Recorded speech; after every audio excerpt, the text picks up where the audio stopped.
تازہ ترین update share کریں گے۔ مستحقین خواتین کی رقم سے سرعام کٹوتی کا عمل جاری ہے۔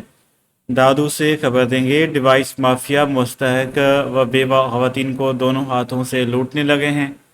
متعلقہ انتظامیہ مبینہ طور پر ڈیوائسز مافیا سے ملت ہے۔ بنظیر انکم سپورٹ پروگرام کی سماعی قسط سے 1500 سے 2000 کٹوتی کا عمل جاری ہے۔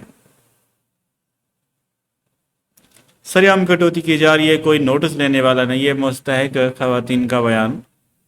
خواتین نے کہا ہے کہ کیمپ آفس میں کسی قسم کی سہولت موجود نہیں ہے، نہ بیٹھنے کی نہ پانی کی، تذلیل ہو رہی ہے۔ ذرائع بے نظیر انکم سپورٹ پروگرام کا کہنا ہے کہ ڈیوائس مافیا کا سرگنا دیدار کھوسو کی سرپرستی کی کٹوتی کی جا رہی ہے۔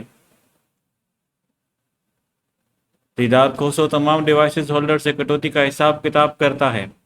دیدار کھوسو کٹوتی والی رقم سے متعلقہ آفیسران سے حصہ پتی پہنچاتا ہے۔ مستحق خواتین نے بے نظیر انکم سپورٹ پروگرام کو حکام سے نوٹس لینے کا مطالبہ کر دیا ہے۔